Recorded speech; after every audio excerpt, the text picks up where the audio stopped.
Oh, that's too loud. Hello, beautiful people.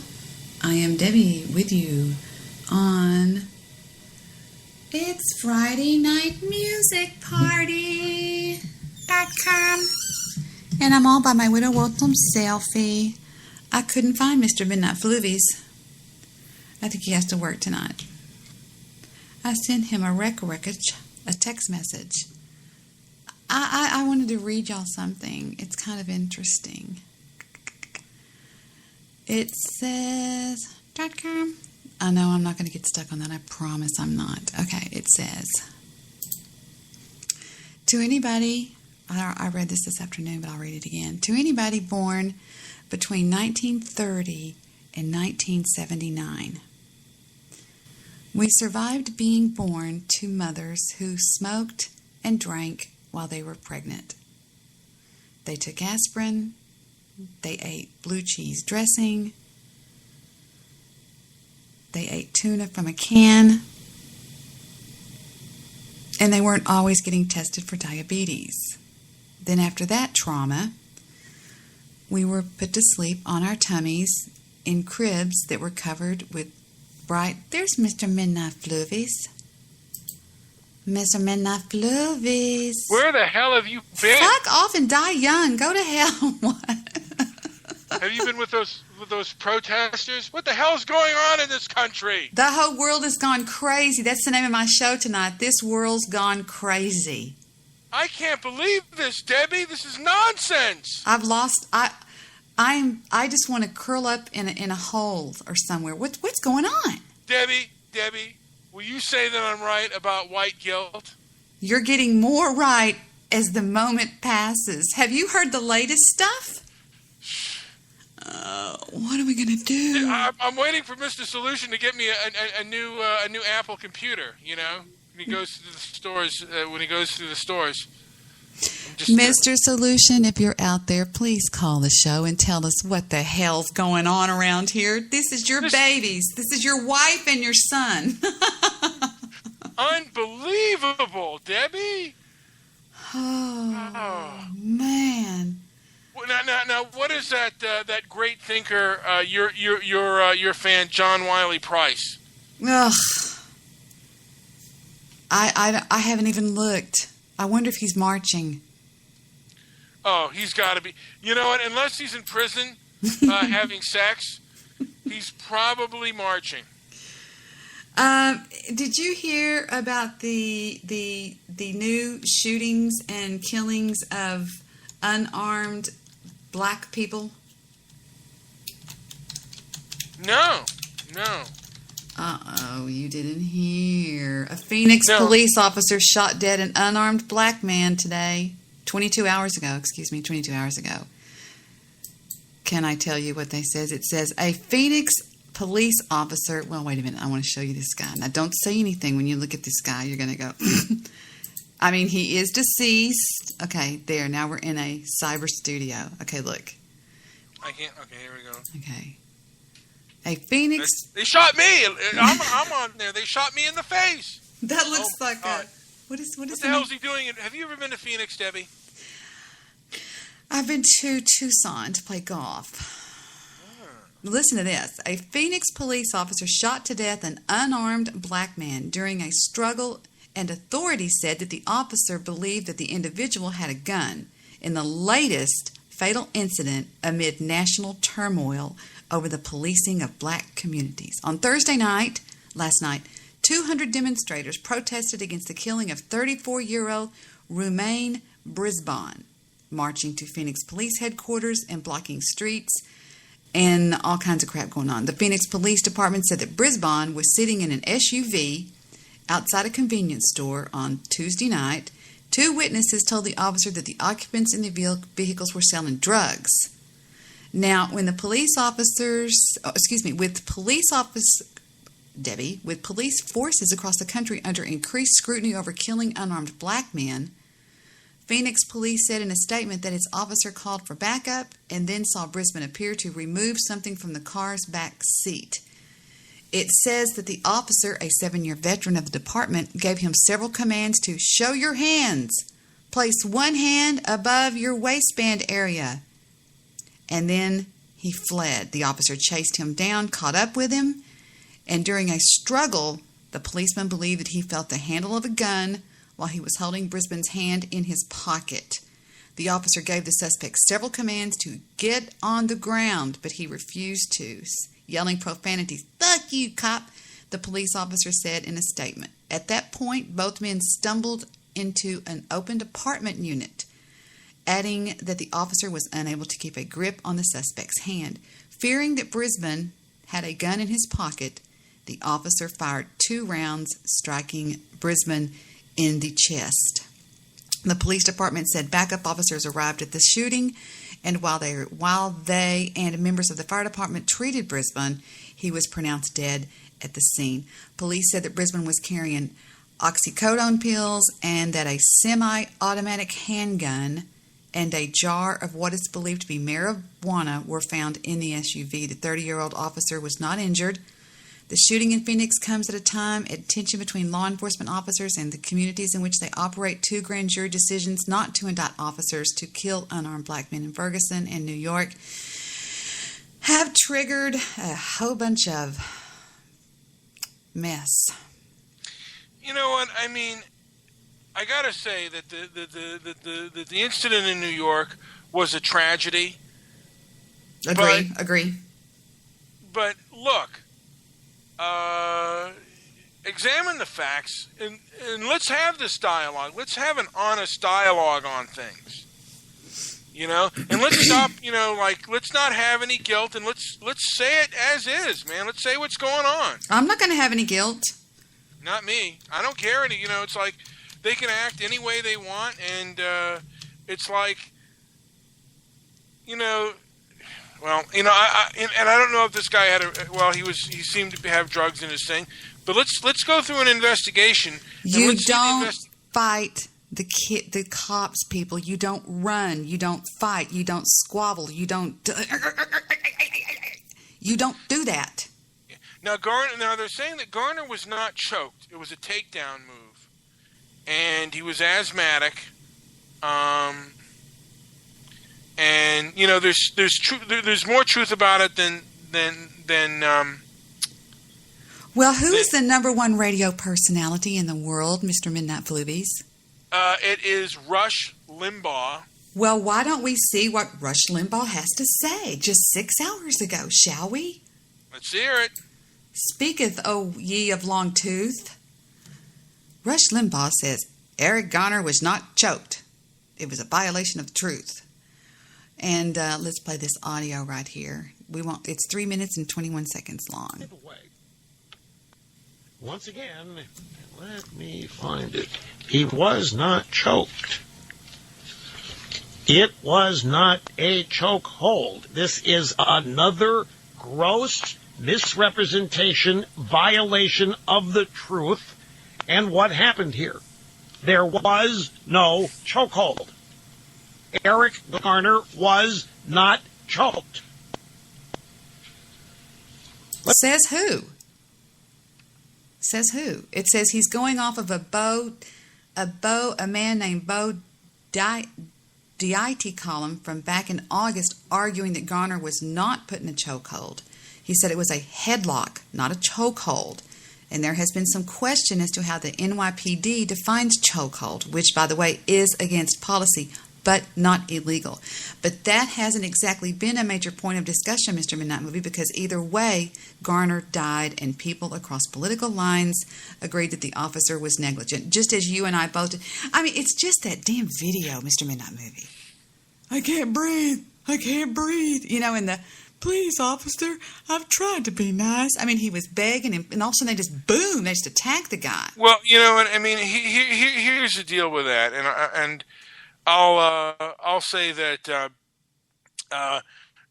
like I said, it's different, and you know, he's arrested for taxes, and who's the biggest perpetrator of taxes? It's Democrats and the cigarette tax. I mean, right. To me, if we lived in a libertarian society, he wouldn't have been arrested for anything. He was nonviolent. He was a nonviolent criminal. It was sad. Remember the night we watched it in our cyber studio here? Yeah. And we both were like, oh, man, that's so sad. You know, it's like, just in case you don't know, if you're a newbie, you don't understand what we're talking about, the audio in and of itself is pretty graphic. Take a listen. If there's small children around you, or if there's somebody that's real, you know, like your grandmother, somebody's real soft-hearted, get them out of the room because it's a little bit hard to listen to. Go ahead. We'll wait. Tick-tock. Okay. Here comes the Eric Garner take. It's pretty disturbing. Let me make sure we got it here. Hold on. We're not going to YouTube. We're going to another website. But I'm pretty good about playing these things. Where's the ambulance? Before the everything. Where's the ambulance?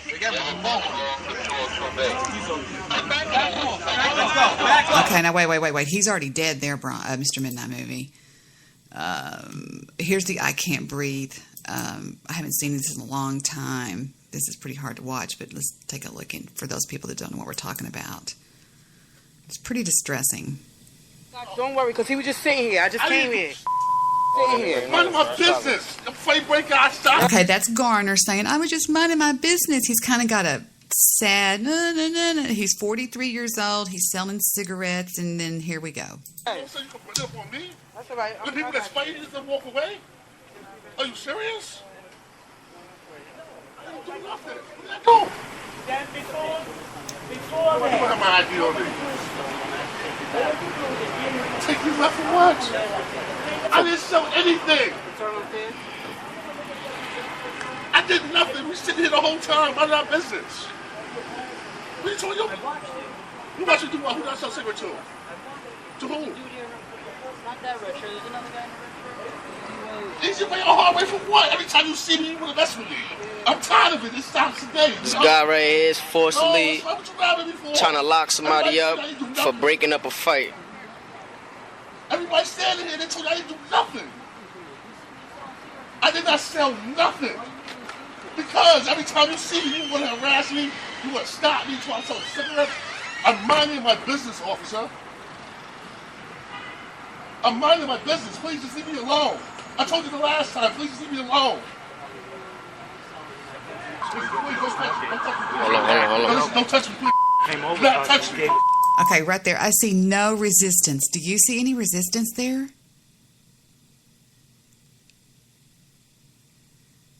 Mr. Midnight Movie? You know what? Let it play. You know what? You know what he's saying? Don't touch me. So he is resisting arrest. Okay. He's not putting his hands behind. He's got his back. hands He up. is Wait. resisting. Okay.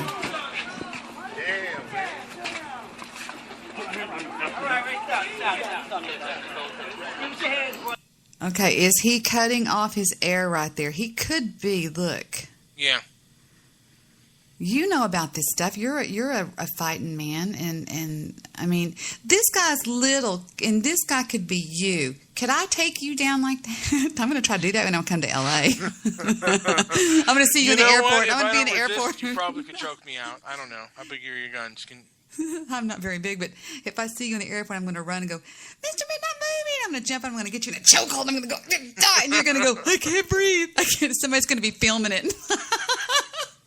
Anyway, I'm sorry, that's not funny. Let's let this play. Put your hand behind your back. I can't breathe. I can't breathe. I can't breathe. Okay, he's not in the chokehold anymore. They're just holding him down, see? Right? Yes. Okay. That wouldn't cut off his breathing, would it? If he's an asthmatic, there's a possibility that could be problematic. Okay, this guy right here is getting his hands together. This guy's smashing his face. She's not doing nothing, really, just kind of... And there's a black officer right there. There's a black officer right there, yeah. I can't breathe. I can't breathe. Wait. I can't breathe. I can't breathe. Once again, police beating up on people. I live right here. Back up and get on that steps. Okay. Back up.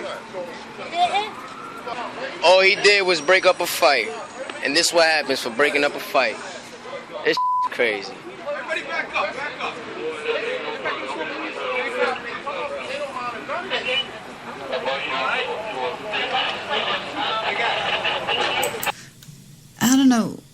Is he on his? He's on his side. That's his back right there. I think they're trying to shake him and wake him up. Well, or my something. opinion is I wish they hadn't. The law shouldn't be the law. To me, like I said, they're taxing cigarettes to pay for other things, and he was a rather peaceful man. I mean, he was trying to make a living. Okay. Did you hear about the 12-year-old shooting today? I did. Now, I put something in Skype that talked about Ferguson. Okay. And this gentleman is with the David Horowitz group, by the way. Shapiro, and this is Reality Check. Really? The evidence shows that Michael Brown was an 18-year-old, 6'4", 289-pound black criminal who robbed a convenience store, who attacked a police officer while high, and who then got shot. That's what the grand jury determined when they decided not to indict Officer Darren Wilson. But evidence has never stopped people like Cher, who tweeted, quote, "Something must be done to protect innocent young black men," or Moby, who tweeted that, quote, "Darren Wilson chased Michael Brown and murdered him," or Serena Williams, who tweeted, quote, "Wow, just wow, shameful, what will it take, question mark, question mark, question mark," or Katy Perry, who said praying for an equal America, or Macklemore, who said no justice and tried to block the I-5 in Seattle, or Rihanna, who tweeted out a photo of this sign, or LeBron James, who tweeted this image, or the St. Louis Rams, 5 of whom walked onto the football field on Sunday. Are you joking me? You didn't know about that? No. By the way, the Cowboys kicked Chicago's ass.com yesterday. 42-20 lose something 28. Anyway, I did not know that. Does the team owners know that they did that stuff? You're not supposed to show political something. Yeah, people are there to watch a football game and not be reminded of all that crap. But I guess, it's okay to do that if you're black. They stick together. Racial They sure solidarity. do. They sure do show solidarity. I wonder if anyone could wear "I support Michael Brown" or "I support Darren Wilson," or "I support a police officer." Maybe they can show a badge sign or something like that. Let's keep going. Hands up, don't shoot pose. President Obama, of course, jumped in too. He said this: there are still problems, and communities of color aren't just making these problems up. That's a lie, at least with regard to Michael Brown. Grand jury testimony. I disagree, Obama. I believe they are making these problems up. On the case of Michael Brown, I will never be convinced that was just an innocent killing of a little boo-boo teenager. That was an animal. I mean, you know what I mean? Not an animal, but that was a big damn guy. Yeah. Shows the community of Ferguson, Missouri, did make this problem up. In fact, they lied, they intimidated witnesses, they pressured others to lie, all to put an innocent man behind bars for the rest of his life in the name of social justice. According to the St. Louis County Police investigative report, the mob mentality began immediately. A huge crowd formed at the scene of the shooting almost instantaneously. That crowd included both Brown's mother and his stepfather, according to witness testimony. The police report states, quote, "The investigation of the scene was interrupted several times by death threats directed toward police officers and gunshots being fired." Have you seen the video put together by Yahoo for the Ferguson thingy? Have you seen that? No, I haven't. Oh, it shows his mother. I believe it was Yahoo. Yeah. Go but ahead. this guy makes a good point at the end. Okay, we're going to stay with him then. Hold on just a second. I just want to. This is how I do my shows. I always jump around like this. Okay, let me copy this, and I'll be looking at this while we're listening to that. Go ahead. By unknown persons around the crime scene. One witness told police she didn't want to, quote, "get involved for fear of retaliation." She said, "I have to live here." An adult male near the scene, quote, commented to detectives as they walked by that he witnessed the incident and that the officer was in the right and did what he had to do. He added that the statements being made by bystanders in the complex were inaccurate. The male indicated he was not making any further comments or identifying himself. 2 more witnesses, one male, one female, said they were afraid to speak about what they witnessed. Both said they were worried about retaliation from people who live in the area. Still another witness said threats had been made to the residents of Canfield Green apartment complex, which is situated just outside the shooting zone. He said notes had been posted on various apartment buildings threatening people not to talk to cops and that gunshots were still being fired every night. He said there were at least 10 other people who were outside and saw exactly what happened. He said Wilson told Brown to get down and that Brown never raised his hands. In FBI interviews, witnesses repeated such accusations. Witness 10, whose account backed Wilson's story, said, quote, I just wanted to come forward and just tell it how I seen it, because I feel like it's very rare that somebody's going to come forward and tell actually what happened. Witness 14 stated, quote, you have to understand the mentality of some of these young guys. They have nothing to do. When they can latch onto something, they embellish it because they want something to do. The majority of them do not work. All they do is sit around and get high all day. Witness 14 added that within 1 minute of the shooting, there were 70 or 80 people, quote, saying things that didn't happen, and they started embellishing it when the stepfather showed up. That would be this stepfather, Lewis Head.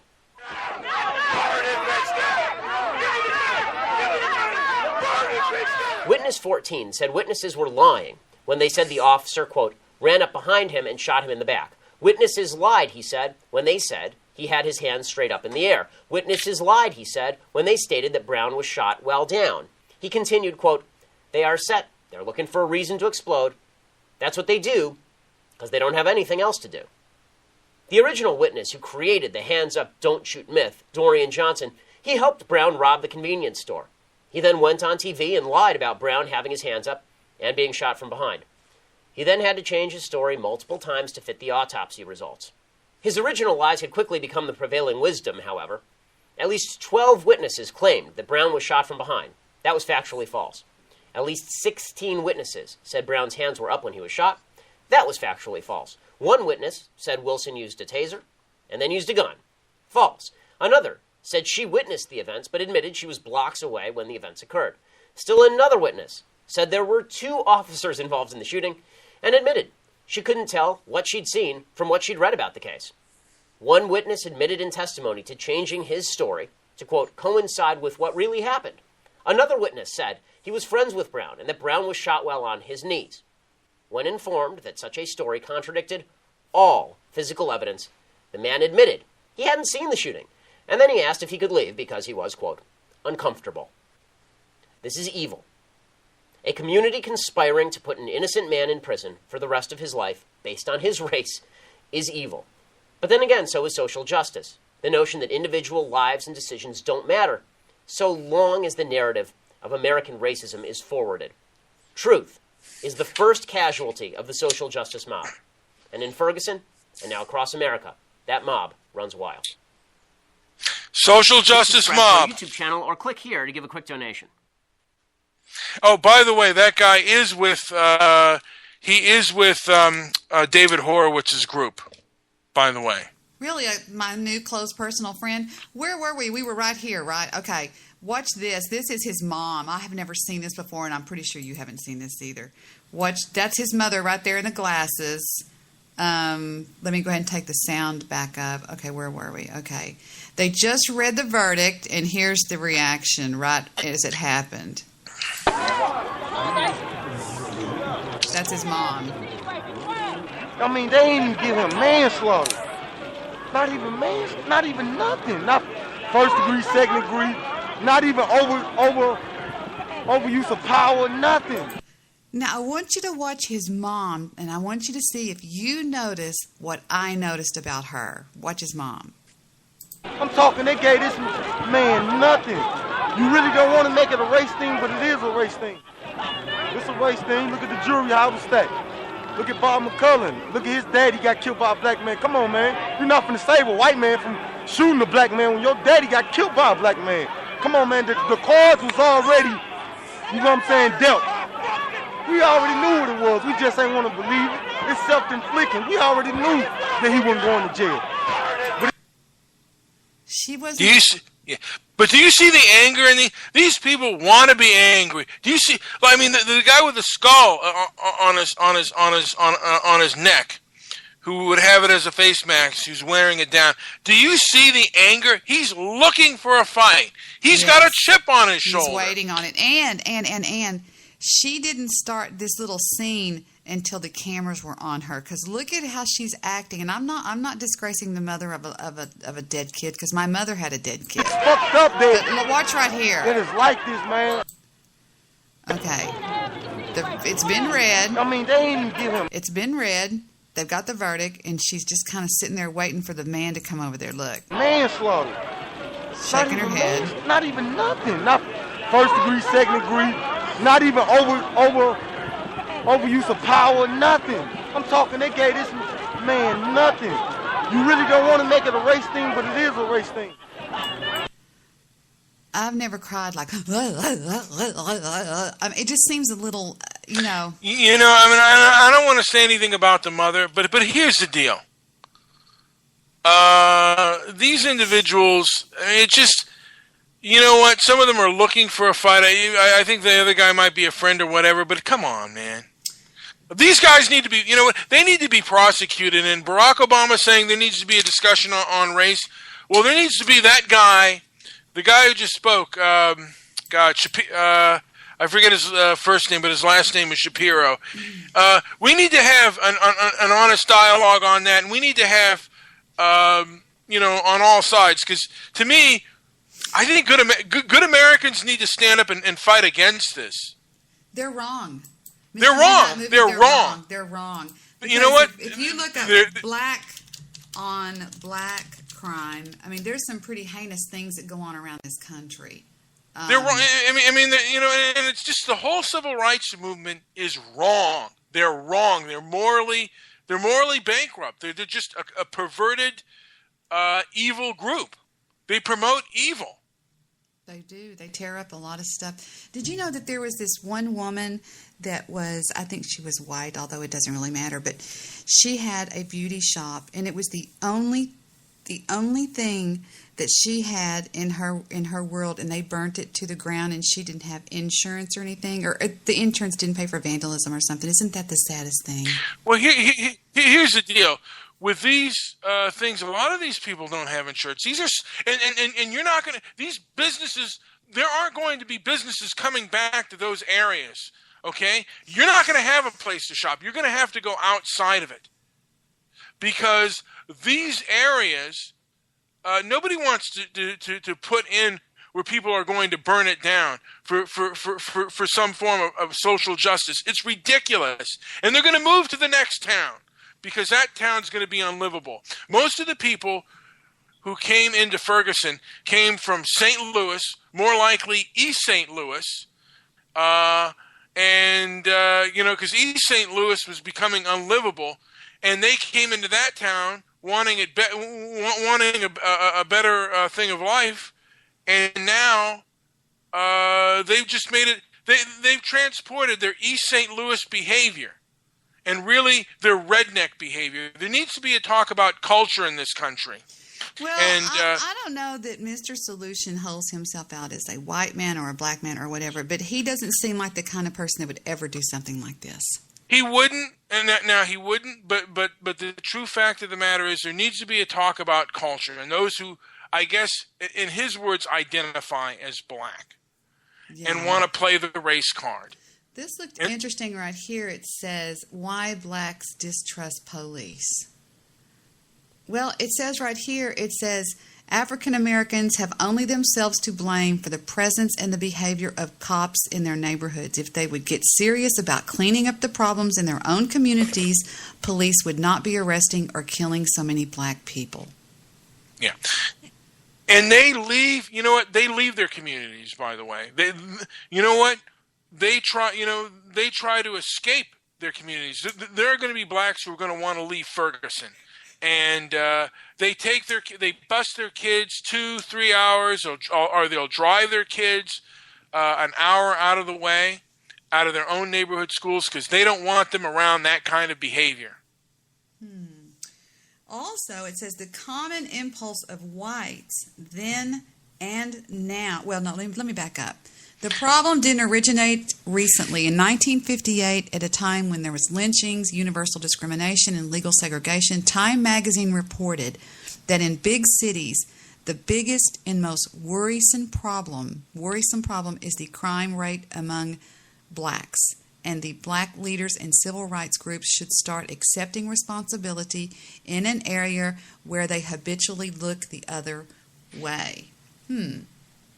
Yeah, and nobody deals with black crime and black criminality because everyone runs away from that. Everyone runs away. All groups, all ethnic and all racial groups run away from black criminality. Homicides committed by African Americans declined by 50% between 1991 to 2008. Since the early 1990s, arrests of black juveniles have plunged more than 50%. In New York City, where Eric Garner was killed recently, the rate of homicides by blacks is down now by 80%. In Chicago, where most murders are committed by African Americans, the number last year was the lowest since 1965, and this year it's going to be lower still. Now it says, why don't more blacks living in bad neighborhoods learn to behave like sober middle-class suburbanites, some people might say? Well, one reason is the shortage of stable families, steady incomes, good schools, safe streets. If you grow up with those advantages, it's relatively easy to do the right thing. If you don't, it's harder. People trapped in poor and dangerous slums can't depend on the authorities to keep them safe. They face serious threats every time they leave their house. But a young black man who packs or uses a weapon to protect himself against gangs is committing a crime. Even motivated, well-intended kids will wind up in jail. And then last but not least, it says crime and poverty create a vicious cycle, Mr. Midnight Movie. A child raised in a chaotic home is not likely to learn the habits that foster success. Black children are often afflicted with these disadvantages. They often take the wrong paths as teens and adults. And when they turn out badly, like people like Giuliani, I don't know what that is. Giuliani act as though whites bear no responsibility. Conservatives are right to say that many of the problems afflicting blacks grow out of lamentable conditions in black communities. The mistake is thinking that there's they need to start going back to family values, get those men in those households and bust those asses. We need. I just think that whites need to stop feeling guilty and basically stop dealing with people who have chips on their shoulder and start saying, no, I'm not going to tolerate that. When you have low-income housing near your place or you have a housing project, hell's going to be made, dude. Whites are run out of those towns, by the way. Run out. Detroit. I was watching a little bit of Gifted Hands about Ben Carson. Mm-hmm. And he's a surgeon, and he may even run for president. He's black, but he grew up in Detroit. And Detroit at one time had the highest median income of any American. I mean, it had the highest per capita income of Americans. And now it's a complete and utter slum. And there were a lot of racial attacks there in Detroit. And whites were simply run out of town. And I think it was 91 or 92. A mother and her two daughters were stomped and beaten by a group of black women. And reading this, that just ended the limited whites that were there. And the whites started leaving after the Detroit riots, and then shortly after, whites started to really vacate those areas, and nobody wants to live in Detroit. Blacks don't want to live in Detroit, and it's just it's just a sad thing, Now, we talked about John Wiley Price on Ferguson, and this is an article that says, I spoke with a black friend of mine last week. We were discussing politics as he is liberal and knows I am conservative. We discussed Dallas County Commissioner John Wiley Price, who has recently been indicted by the FBI for multiple corruption charges going back years. John Wiley Price has a reputation as a racist, white-hating bully. I told my friend that I already knew John Wiley Price had that bad reputation as a racist, white-hating bully, but he would probably be acquitted for nothing more than because he is black and hates whites. He said, well, it was the white man like Ross Perot that forced John Wiley to take all that money. Keep in mind that Ross Perot has not been mentioned in the news or indictment. That's bullshit. That's insane. That's crazy. Trust me when I know what I'm saying. Dallas hates John Wiley Price. The whites But the blacks probably rally behind this, this Nazi. And it's about time where whites start boycotting too. People should probably like the places that give to John Wiley Price a racist like that. Why don't whites start boycotting that? If you're going to have a racist like that, I don't want to go to your store. I don't want to go to any business that supports a John Wiley Price. To hell with him. People perhaps should start standing up with their dollars. If somebody makes a racist statement and doesn't even apologize. Hell, Paula Deen made a racist statement 30 years ago. She called the person that robbed her at gunpoint a nigger. Mm-hmm. And for that, she is lambasted. She lost everything she had. Lost everything. But John Wiley Price can say every kind of foul, nasty, racist thing, and he'll be supported by the black people until the cows come home. Because it was really the white money that destroyed Paula Deen. You think? Well, who are the businesses that ran by her, that ran and pulled all their stuff? I guess you're right. And it's white guilt. Oh, we'll do whatever you want. We don't want any white racist around. What is this? I haven't seen this. Wait a minute. Dallas commissioners mistakenly back reparations for blacks. Oh, did you hear about this? On Tuesday, the Dallas County Commissioners Court voted in favor of giving African Americans reparations for slavery, but they didn't mean to do so. According to the news, the resolution, written by the only black commissioner, guess who? John Wiley Price, it was dubbed the Juneteenth Resolution, and several other commissioners admitted not to reading it before they cast their vote. They vote on it, and they didn't know. Take a listen. I remember this. Do do do do do do do do do. Oh, pooey on you. He said that he said on the floor, I make a motion for reparations for slavery, and everybody didn't hear what he said or something like that, and they voted for it. And look at that scumbag. Now, what percent of the board is black? Just him, and let's see. Oh, what is this here? Resolution to suspend Commissioner John Wiley Price fails to get support. Shit, he's never gonna. He's. Wait a minute. Now, therefore, be it resolved that the Dallas County Commissioners Court does hereby request the Dallas County District Attorney to proceed immediately with the filing of a removal action under Chapter 87 of the Local Government Code to seek temporary suspension with pay for Dallas County Commissioner John Wiley Price until the completion of the federal criminal trial, and in addition to the suspension, request for a temporary person to be appointed by the district judge to fulfill the duties of the office of Dallas County Commissioner District 3. Ain't gonna happen. In the event the district attorney's office feels the need to recuse his office, then the Commissioners Court requests that the district attorney seek assistance from the Texas Attorney General's office to proceed on this matter. And I so move. Is there a second to this motion? Motion dies for lack of a second.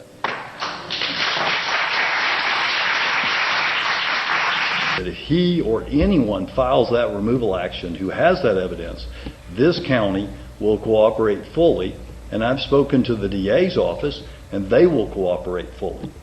And so this is not to be interpreted as the county's reluctance to act.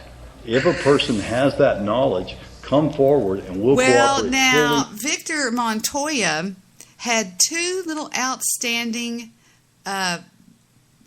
bond forfeitures that he didn't pay that totaled $1,300. He had $2.2 million on the books. John Wiley Price made a motion to revoke him. Damn sure did, bitch. But he sat there all, I can't talk about him. I get so mad. Isn't corruption great in living under somebody like that who plays the race card at the bottom of the deck? He is horrible. It's just kind of sad. Oh, it says he's going to open up about the People can always have their opinion about whether or not I am, too vocal. Or too passionate. His passion has made many friends, but it also has made many enemies. I know very few people that I adore in life. What he did, Mr. Midnight Movie, is he made all 26 bail bondsmen give him $5,000 under the table at his 2012 Kwanzaa Fest. We refused to do it. And guess who got the whammy? Well, I mean,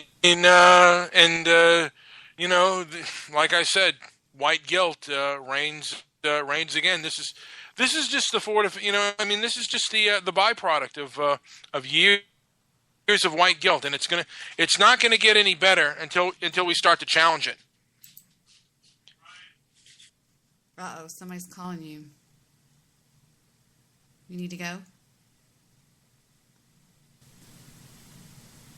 Somebody's talking to him.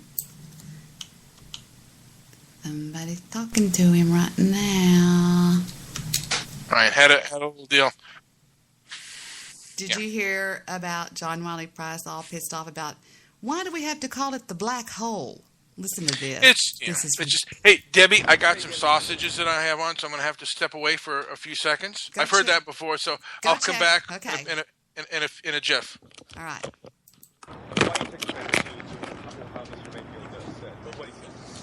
Well, first of all, I'll probably just take offense to Mr. Mayfield. That's no. It's really funny. What happened is they asked Mr. John Wiley Price what he thought about the black hole thing in space or something, and he was upset. He said that it was racist. There was a famous issue that came up a while back about black hole. You remember this? Of course. Person said, and I feel the same way about black hole. I feel about Black Friday. That I feel about. What? It's Cyber Monday. It's an offensive term. Black hole is an offensive term. Well, I understand the Wikipedia, term and the astrological scientific term.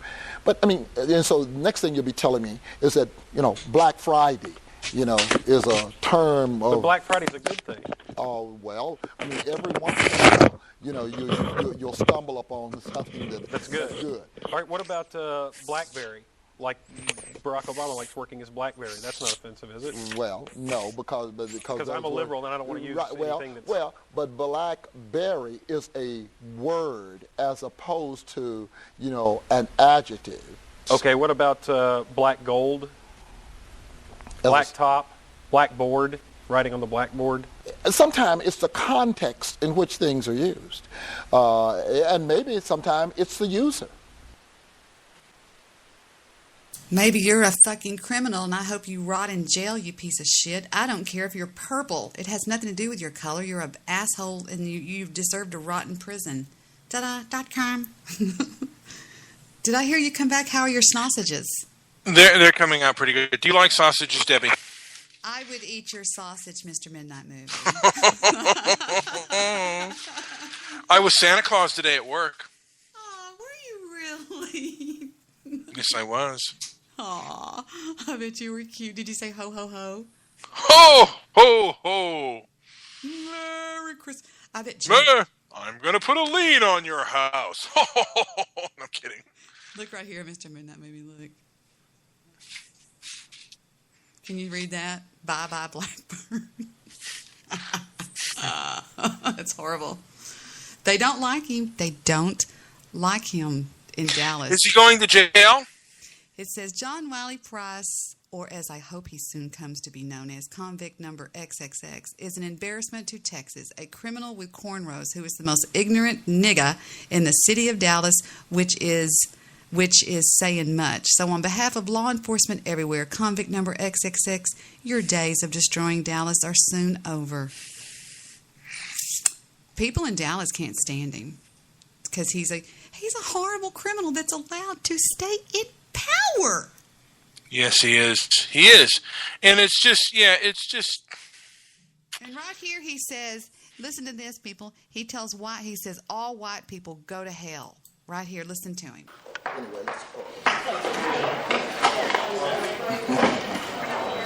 You ask respect of us, we give it. We demand respect. All of you are white. Go to hell. All of you that are white, go to hell. Now that sounds a little racist to me, Mr. Midnight Movie. Well, like I said, this is a byproduct of white guilt. We allow this kind of racist talk. This man is a person in power. And, you know, like I said, when people say, black people can't be racist, who wrote these rules? When did these rules come into play? They wrote them. You're damn right, and we're following them. I'm not. Well, most white people seem to be following them. White people seem to be scared. Now we're just scared. You and I aren't. Debbie? We'll probably end up dead sometime. Let me ask you a question. Okay, then I want you to put I support Darren Wilson on the bumper of your car. I want you to wear I support Darren Wilson sticker on the bumper of your car. I'll mail you one. Well, better yet, let's just make a T-shirt. There we go. Okay. What should we say? I support Darren Wilson. Oh, my God. Yes. Put a picture of Darren Wilson. I support Darren Wilson. I support Darren Wilson. Or maybe I support Officer Darren Wilson. Wouldn't that be great? And you might want to put it, yeah. And then, you know, if you get his picture on there, you can sell those T-shirts. Not bad. Add or upload art. Let's get a picture of him. I'll order one right now. I've got a credit card. Let's get a picture of Darren Wilson. Okay. Would you wear that now? Would you wear that to a John? Why don't you wear that to Amy Horowitz calls for death to Ferguson. This is him. Isn't it? That's him right there. Okay, let's get a picture of him here. We'll turn it black and white, I guess. I guess this is pretty clear. That's 64 by 480. Yeah, we'll take that one over here. Okay. And then we'll save it. Save as, we'll just call it 88. And then we'll just call it save. Okay. And let's go back to our T-shirt here. And we'll upload art. See if it works. Upload your own. Click here to upload. Where did 88 go? Today. 88. Where is it? Do you see 88? Oh, you know what? Instead of I support the grand jury decision of Officer Darren Wilson, but you know. What? Here it is. No, that's MP3. Where did it go? What did I do with it? Where did it go? I just did it. I saved it as number. Let's see if we can find it over here. Number 88. Yeah, it's 88. And let's save it again. Save as. Save it in the desktop. It's in the temporary items. That's why. Okay. Now let's get it out of the desktop. Here it is. Okay. Wait a minute. It wants it to be black and white. Let's make it black and white. Hold on. All right. First of all, let's crop it to this right here. And, excuse me. Now let's take all the color out of it real quick. Adjust color, saturation. There we go. Contrast it up a little bit. How's that look? Good. All right. And resave. Click here to upload. 88. Now I want you to wear that in the roughest black neighborhood in Dallas. 180 by 223. Son of a biscuit eater. How can we got to get a 180 by 223. It's got to be a little one. Well, isn't there one right on the left side? Let's see. Let me see if I can find one smaller. But I see a small one right there.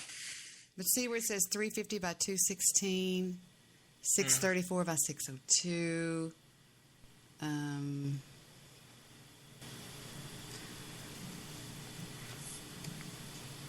There's no little ones anywhere. They're all big. Wait a minute. No. I think I can try to make this one smaller. Let me see if I can cut this one down. Where did it go? Let me open it back up. Okay, how can we make this? Let's just get his face, maybe. Get it? You know what? Just just crop his. That works. Okay. He can see my screen. We're in a studio together. We pretend like we're in the same studio. We're making a Darren Wilson T-shirt for the kids for Christmas. For the kids. Okay, upload your own. Click here to upload. And again. What? Oh, you are a piece of shit. It's got to be 208 by 193. Go bite my ass. Let's do this. Search for art. God dang it. Oh, Well, I don't know. Wait a minute. Do we want his picture on there? Yeah, we want his picture on there. Wait a minute. Cop.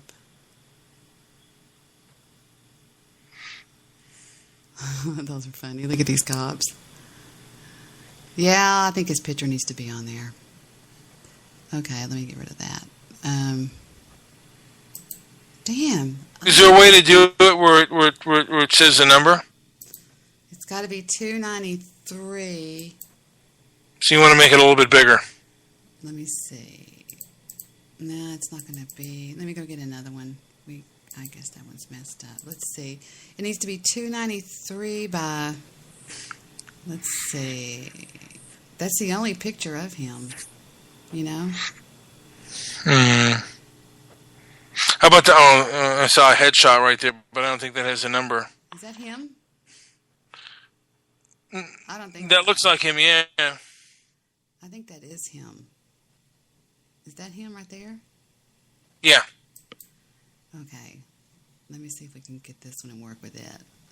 It has to be how big? It has to be something. 293. Like 293 by 170 or something like that. Okay. Mm-hmm. There's 290. There's 293 by what? One. God, I forget. Well, there's 293 by 383. We'll start with that. Wait. Okay, let me cut it off there. We can make it smaller. Let me take out the color. Okay, now let's see. Hold on just a second. I know I'm pretty fast at this thing. I know everybody tells me, God, you're so fast. Okay, let's see what we need now. Click here to upload. And that would be under today. No, it's got to be under today. It was called Darren Wilson. Where is it? No, I lost it again. It was called Preview. Darren Wilson. Oh, man, I already lost the damn thing. Images? Let me go back. Now, could you sell those shirts? Or no, that would be illegal. Oh, it's called Darren Wilson. I think you could sell them online and not get killed. No, but what do you mean? So you could sell them online? Maybe I'll sell them at my, like if I have a film festival, like an inflammatory film festival. You can sell those shirts. Well, tell me what's wrong with it. What's wrong with selling those shirts? Convince me that there's something wrong with that. Well, no, I mean, doesn't Darren Wilson have to approve of that, of his likeness? He's a public figure. Does he have to approve of it? That's a good idea. I don't know. You know what I would put instead of that if I wanted to sell something like that? What? I support the grand jury's decision in Ferguson. I support the grand jury's decision in Ferguson, Missouri. Jury's decision in Ferguson. Ferguson.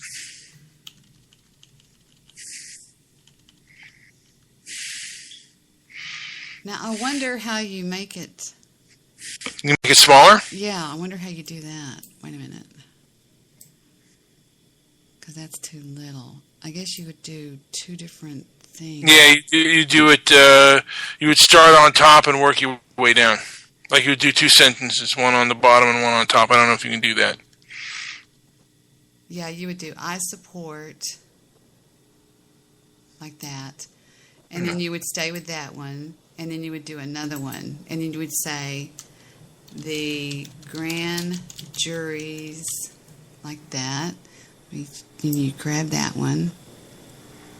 Like that. See? Mm-hmm. And then you would do another, the grand jury's decision. We'll leave that one big. Decision. In Ferguson. In Ferguson. Okay.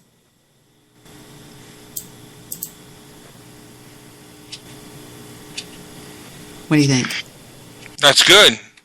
Now, could you do the back of the shirt? We could have it on the back. You put my picture on there, or your picture. You put your picture on there. See, look, it's only $7.30 for buying 50 shirts, and then you could preview. Please wait while your preview is being generated. Thank you, we'll wait. Here we go. Would you wear it? Fuck it. You'd have to have a lot of balls to wear something like that.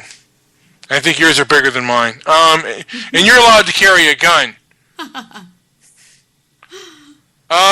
Would you wear it, like, if you were, like, at the microphone against John Wiley Price? Would you wear that? Absolutely. Yeah.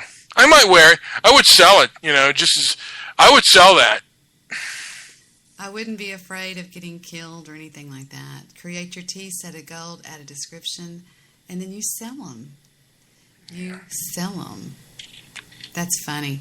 I'm going to screenshot this for everybody. All right, I'm going to show everybody a picture. I'm going to put it up on Imgur. Let's do that real quick. Let's see. We're going to put it up and show it to everybody. First, let me pick it up and make it look better.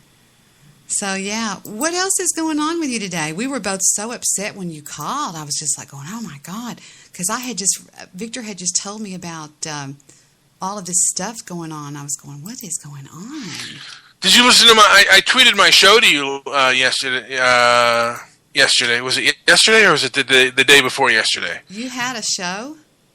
Yeah, I tweeted it to you on Blog Talk. We wanted to see if we could work the sound. The sound got a little bit better. Yeah, we had a show.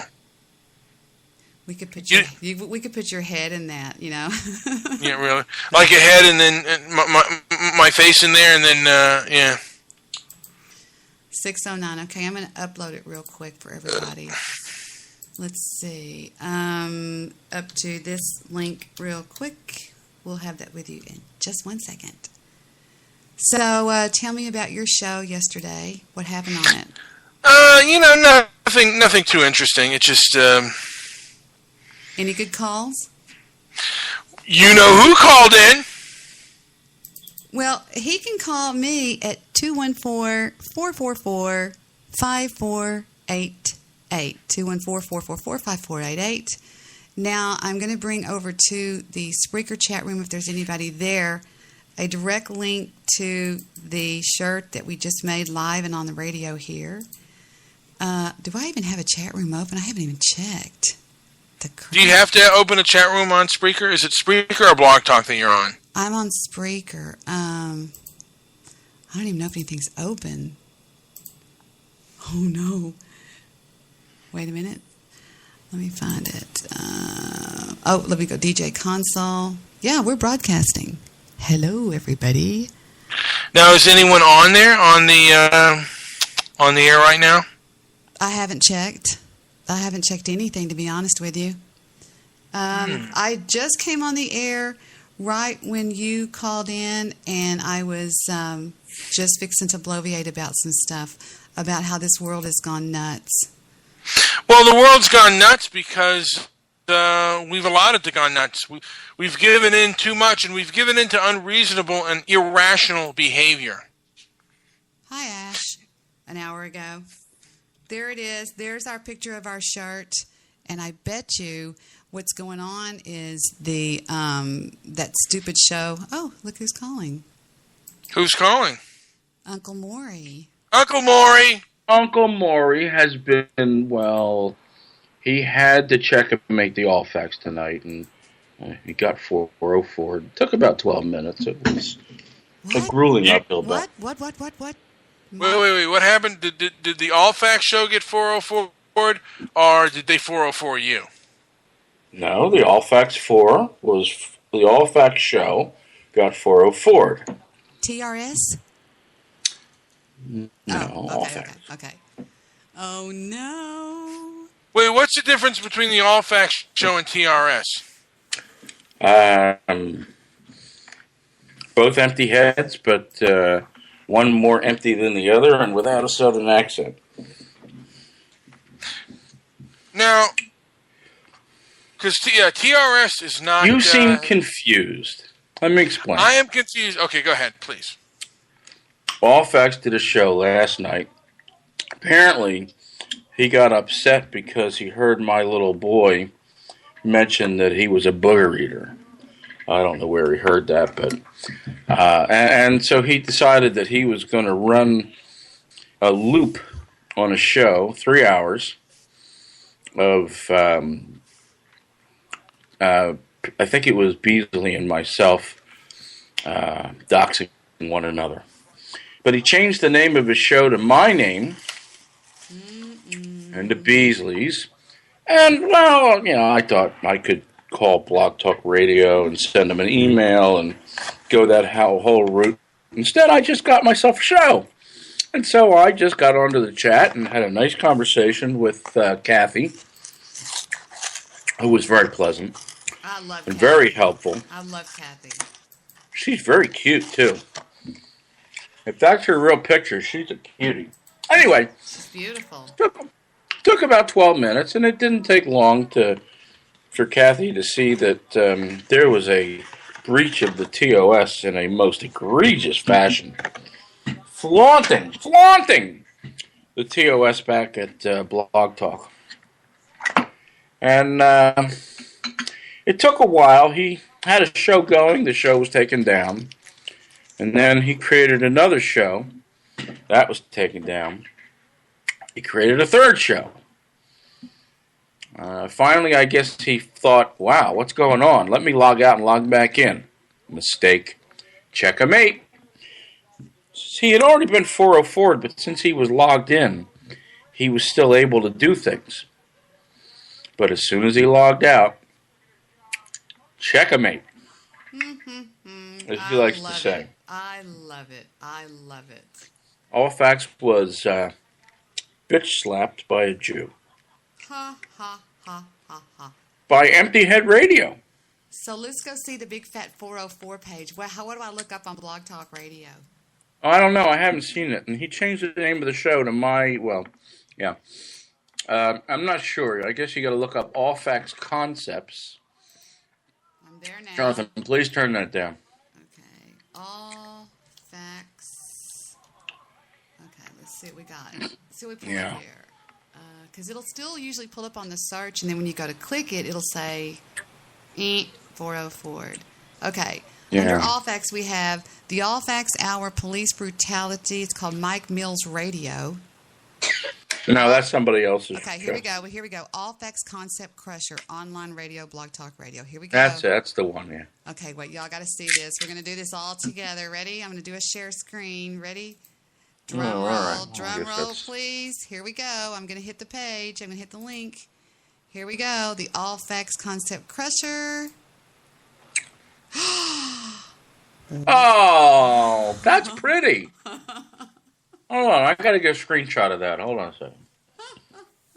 Look, you can see where it says All Facts Concept Crusher right there, and it says 404. And the Jew did that. Let me tell you, the Jew did that with very little effort. I like I say that if you're going to play chess and try to checkmate me, or you can't bring a checkers mentality to a chess game. Don't show up to a gunfight with a knife, right? can't bring a checkers mentality to a chess game.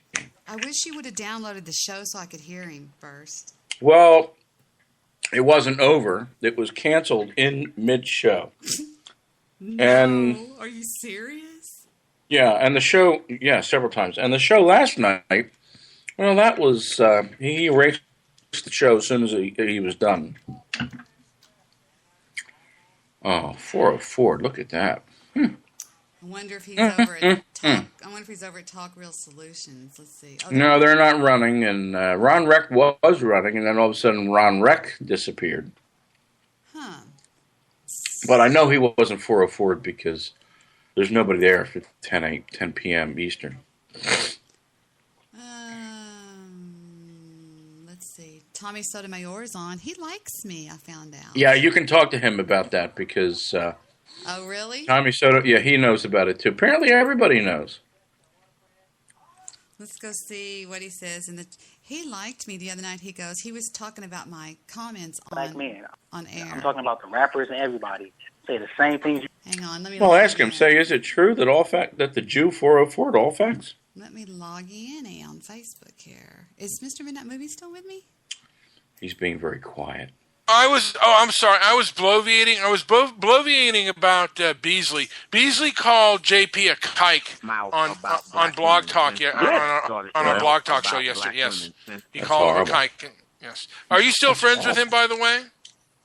Who ever said I was friends with Mr. Beasley? I just assumed that, but okay. Why did you assume that? Because I thought you guys like to fool around with people and joke around with people. Well, I can't confirm or deny. I just whistle.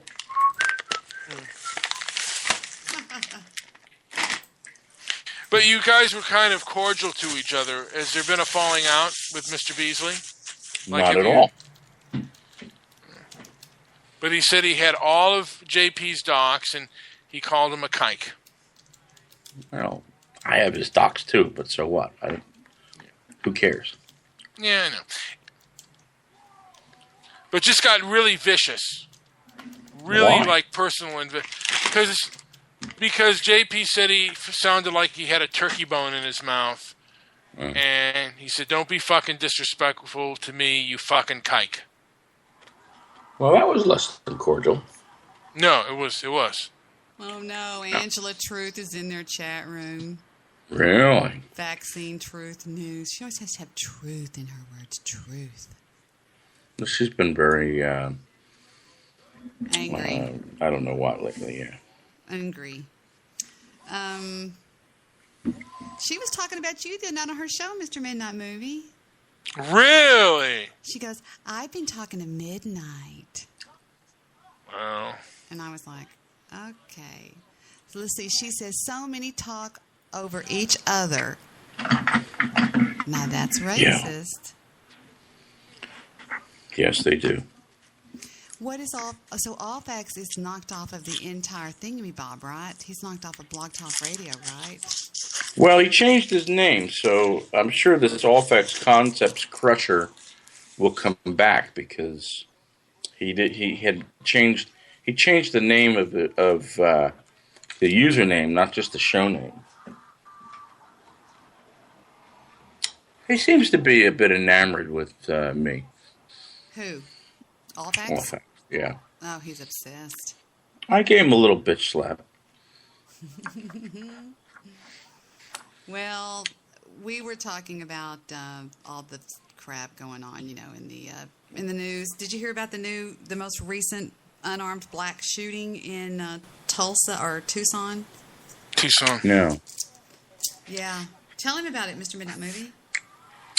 Well, yeah, there was Debbie was reading, there was an unarmed black man that was shot in Tucson. He was drug dealer, had a gun. He was a drug dealer. He had a gun in his car, but I don't think he had the gun on his possession. And the guy, the police officer, I think thought he was going for his weapon, and he shot him. The guy looked like a real thug, by the way, but I just, I think, I don't know. People should comply with the police, and there's a lot of protests where well, comply is a relative term. There's a message here tonight that most Americans see that it's open season, hunting season on black men. All right, I disagree, but I respectfully disagree, and you're a stand-up guy for coming on in. Tavis's book, Death of a King, about Martin Luther King, is available. Start that at the beginning. Next on the rundown. Warning, we are going to show you some graphic video of the confrontation. On July 17th, New York City police confronted 43-year-old Eric Gardner in Staten Island. Gardner, a low-level... Pause that for a second. Do y'all remember us covering this the day after it happened? Yes. No. What's wrong with the cop there? Is he about to give a speech or something? Why is he holding himself like that? I don't know. Of illegal cigarettes was not... Wait till I'm going to pause it in a minute and show you something. Everybody standing here, they told you I didn't do nothing. I did not sell nothing. Because every time you see me, you want to harass me, you want to stop me, try to sell a cigarette. I'm minding my business, officer. I'm minding my business. Please just leave me alone. I told you the last time, please just leave me alone. The officers wanted to place handcuffs on Mr. Gardner, and the officers were initially cautious. But when they moved in, the worst happened. Don't touch me, please. Do not touch me. Okay, is he resisting arrest, Mr. One Angry Jew? Technically, yes. Why? Because he's not just standing there and putting his hands behind his back? Right, which is kind of hard for him to begin with. Okay, he's already got his arm around him. He's choking him right there, right? Yeah. Well, but he's also saying, "Don't touch me," and when so he's indicating that he's not going to be cooperative. Okay, he's still choking him right there. Look, would that cut off his air? It would cut off it certainly would cut off Mr. Midnight Movie's air. His throat's already compressed.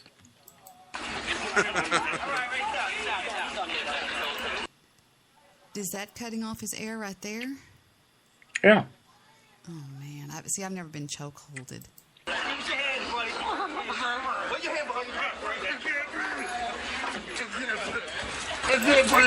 Okay, did Dee Dee take his hand off from around his right here, off from around his neck? I don't know. But you want to listen to what O'Reilly and Savage Smiley are talking about. There's some very interesting and good points made. Hospital a short time later, the medical examiner calling his death a homicide, thus the grand jury. Mr. Gardner had a record, mostly non-violent offenses, was out on bail at the time of the confrontation. New York City police policy is that chokeholds are not allowed, and Mayor Bill de Blasio is clearly on the side of the Gardner family. We'll get to that situation, which is volatile, in the next segment. Now, the officer who used the hold, Daniel Pantaleo, was called before a grand jury and testified for 2 hours. He's now free and clear of any local and state charges, but the feds say they will investigate the case. Talking Points does not know what happened, and until we read the grand jury transcripts, which are sealed right now, nobody can know. But that does not stop some agitators from stirring up controversy. However, I will say that upon seeing the video that you just saw and hearing Mr. Gardner say he could not breathe, I was extremely troubled. I would have loosened my grip. I desperately wish the officer would have done that. Eric Gardner was obese. He had asthma. He was in no condition to absorb what befell him. Yes, he should not have resisted. But all Americans, every one of us, should pity Mr. Gardner and his family. He did not deserve what happened to him. And I think Officer Pantaleo and every other American police officer, every one, would agree with me. He didn't deserve that. And that's the memo. Now for the top story reaction. Joining us from Los Angeles, commentator Tavis Smiley. Is my assessment of the situation fair, first of all? I didn't know what to expect when I came on tonight, Bill, but I am pleased to hear you say some of what you had to say. But the bottom line for me is when you suggest earlier that we don't know what happened. No, you weren't there and I wasn't there, but that video camera is abundantly clear to anyone who will watch it what happened that day. And what we have here is, as you've already noted, an illegal chokehold caught on tape The coroner says that this is a homicide. End of story. There is no way in my mind or anybody else's mind, I believe, that's looking at this for what it is, that we can justify a no indictment from this grand jury. It just doesn't add up, Bill. All right, let me play devil's advocate. First of all, the chokehold is not illegal. It's against department policy. It's not illegal. That's illegal. That's illegal. Against department policy is not a criminal offense. It's a disciplinary action.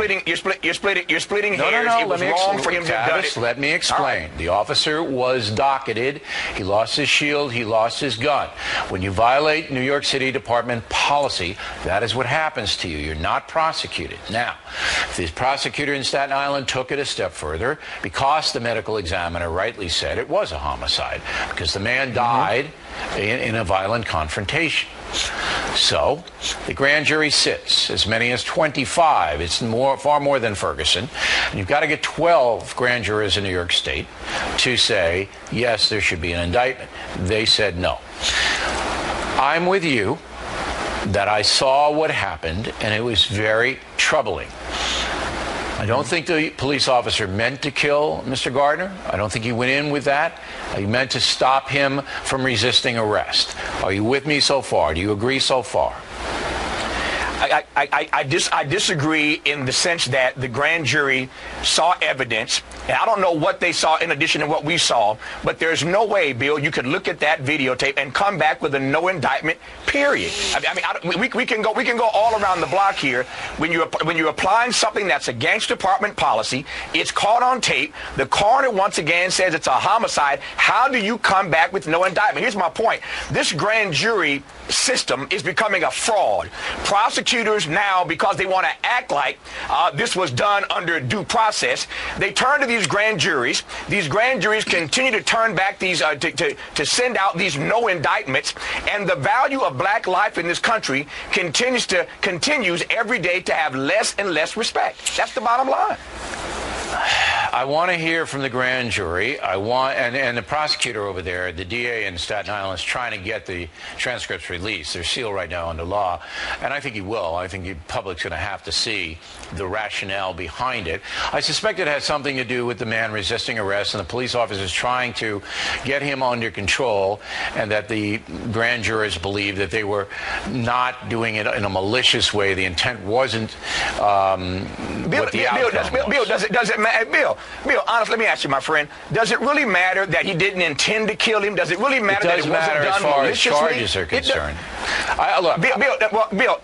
What matters is that he violated department policy. We saw it on tape. The coroner, I repeat for the third time, said it's a homicide. There's and nothing certainly back. explanations have to be made. Now, I think this would have happened to a white guy doing the same thing.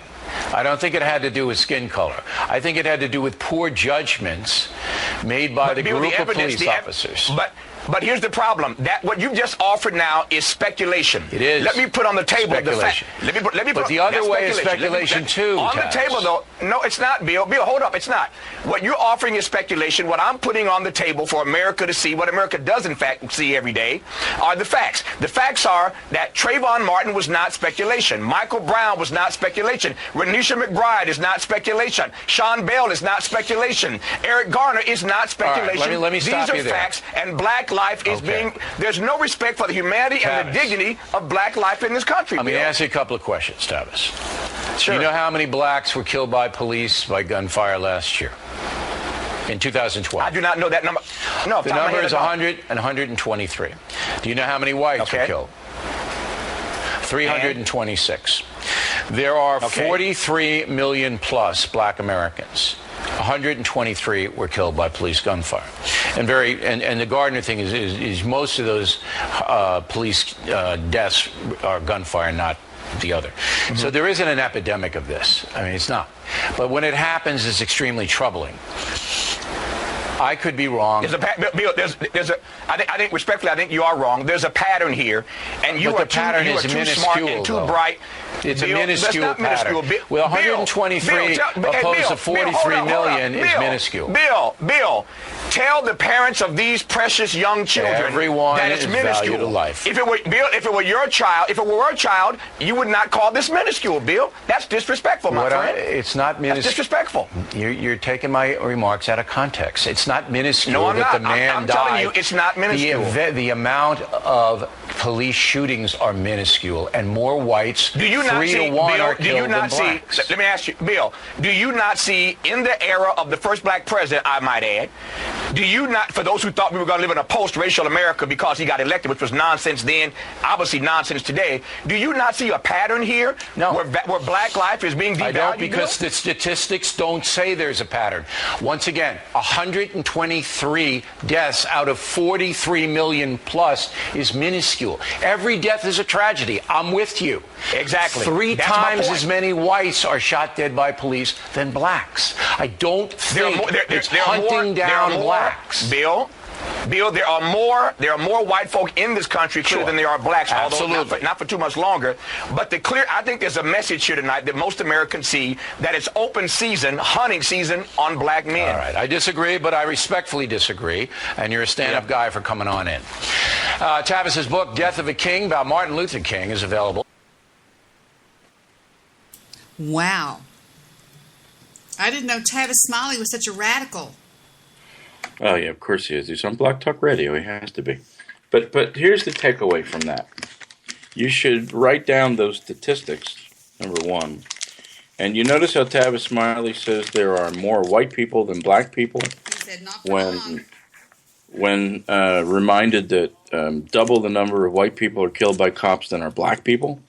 And he says, but there's so much more white people.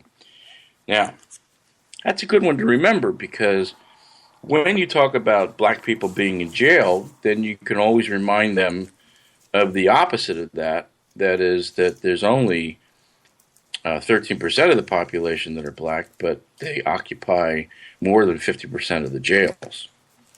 So Tavis Smiley stepped into a conundrum there, because he's going to have to, he can't have it both ways. Well, he'll never be called on the mat or lose any money for his foolishness. He's not held up to any standards. And he's also an intellectual coward, because I notice on his show that he'll never have a Dinesh D'Souza.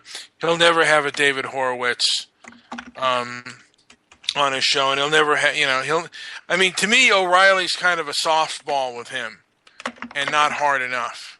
That's just my opinion. Anyway, I got to deal with some sausages, so I got to get myself going. Is this a circle jerk of sorts?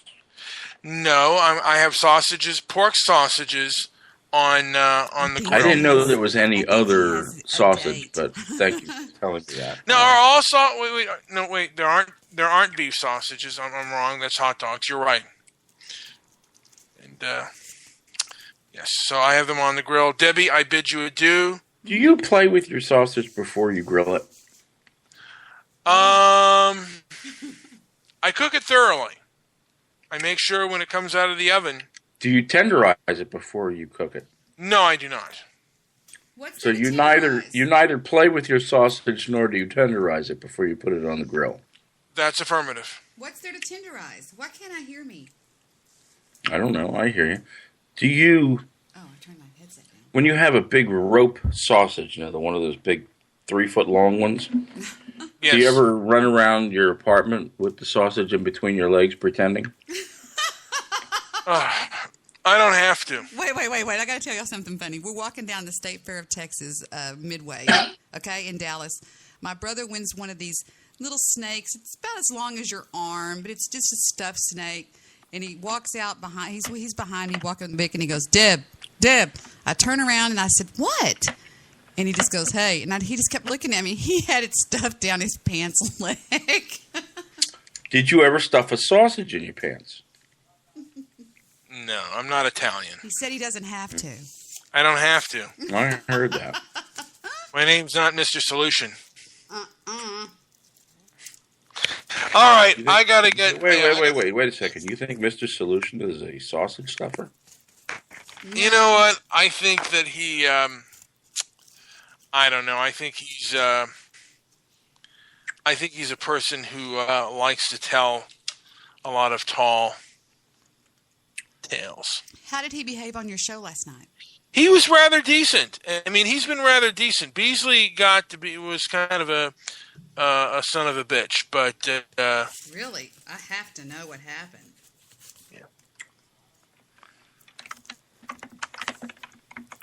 Yeah. And see. Oh, can we bring in JP is trying to talk to me. Can we bring him on? I thought he was on.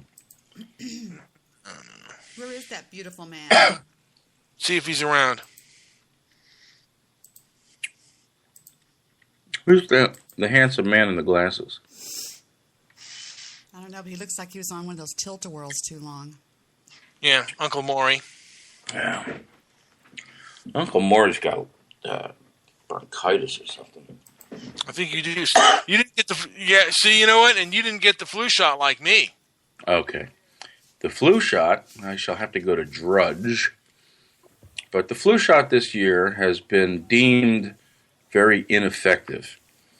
Apparently, the whatever flu is brewing out there, and it's supposed to be a big one, is not covered by the flu shot. Jude, look at our T-shirt in the chat room on Skype. Look at your what? Look at our T-shirt we created, me and Mr. Midnight Movie, on the chat, on the group chat on Skype. I don't see any T-shirt. Just click the linky dinky. It's a good way to get yourself. I thought we were talking about sausages. We were talking about walking around with a sausage and whether it was tenderized before and any pan stuffing. I've done that. You have walked around with a sausage between your legs? Yeah. Who hasn't? Well, me. I wouldn't, because I think sausages are kind of slimy. You'll have to tell me how that felt. But I did put hot peppers on it once. I did put hot peppers on it once. That feels good on the balls. No, I dared my girlfriend to eat it. This was a long time ago. I dared her to eat a hot pepper, and I put it there, and it burned me before she ever got to Jude, taste let me it. interrupt you and say, who's Empty Head Radio? You? Who said that? Are you Empty Head Radio? I am Empty Head Radio. Okay, because there's one in the chat room that's talking. Just wanted to know. That's all. Yeah. That's all. Oh, yeah. No, that's me. That's a paid BTR host, Empty Head Radio. You said, is it true that OPEX has been forward? How did that happen? Well, it occurred to me earlier tonight that I could piss up a rope before I'd get any help from Blog Talk Radio with Allfax and his egregious behavior. So I thought, well, wait a second. A paid host has the ability to go and do a live chat with BTR rep. So I just paid for a month and got myself into a nice chat. And boy, did that pay off. I told y'all before to do that. Remember, guys, I've told y'all to get an account that's a premium account, and you just talk to them just like you're on the phone with them. It's nice. Yeah, it's very, very I wish effective. iHeart would take Mr. Midnight Movie's show. Why? I think iHeart and Mr. Midnight Movie would have something special together, working together. Perhaps. Sausage. I could really expand my no white guilt movement. So I'm so angry at these protesters, and prices are going to go up because of these assholes. They're ruining Christmas for everyone. Yeah. Not for me. I don't Kind of celebrate like Christmas. Black Santa Claus. Jonathan says he wants Chris to celebrate Christmas so he can get a pair of soccer cleats. Well, why don't you get him some? Why don't you get Santa to get him some? Hold on a second. Jonathan, do we believe in Santa? I believe. You do? Come over here. Yeah. Not presents. Who gave you? Santa gave you presents? No. Who I got said my presents? friends got presents. Yeah, but your friends are all delusional. Don't listen to him. Santa Claus is real. Santa Claus is real, baby. No, this is a very matter-of-fact kid. I don't make stuff up. My kid's in a university studying philosophy, and he's still not real sure that Santa Claus doesn't really come because I still leave a note. I'm joking. Yeah, baby, Santa Claus, come on. That's right. You gotta believe in your Santa What's Claus. going Don't be on a with the Grinch. sleepwalking? Who's What's doing with the sleepwalk? He sleepwalks. I can guarantee you he sleepwalks when he takes a nap. The baby does? He'll sleep. Not baby. Jonathan? Yeah. Oh, Sleepwalks. wow. I didn't know And that. when he gets all disoriented and gets upset real quick, and so I'll talk to him and I'll say, "What's your name?" And he'll say, "I don't know." I'll say, "Well, who am I?" And he'll say, "Just some guy." I said, "Well, do I have a name?" He says, I don't know what it is." Videotape it sometime. It's I figured that out a while ago. But as long as I put him back down on the pillow and calm him down, he moves past it. My little brother sleptwalked so bad, Jew, that he would go across. He would leave the house, and we had to. No, he doesn't go anywhere. He just stays. He stays in bed, and then he gets real scared because he doesn't know who he is or where he is.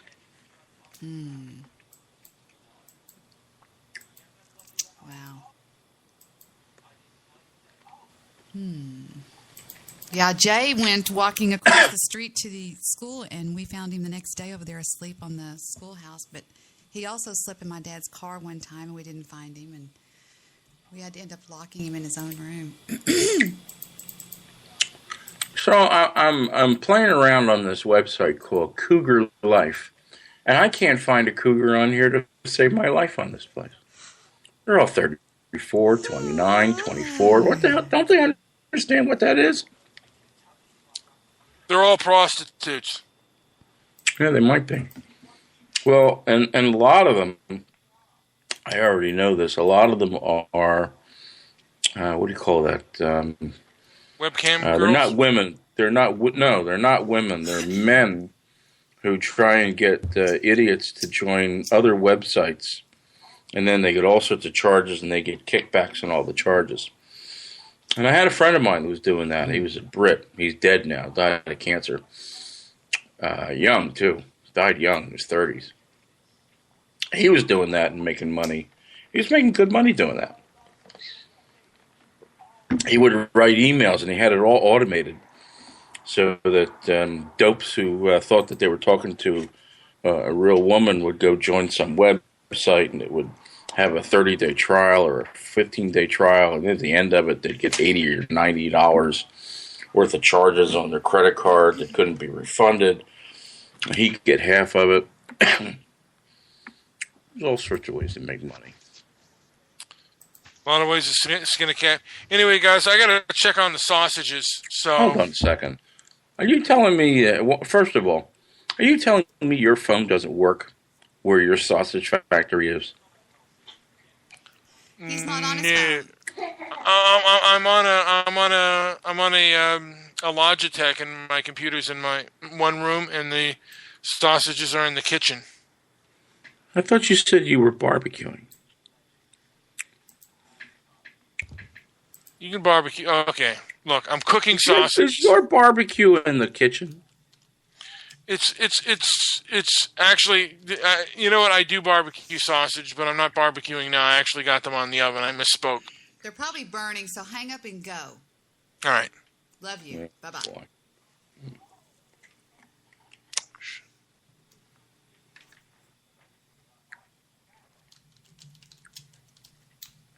And look at that. We have no connection to the Jewish producer.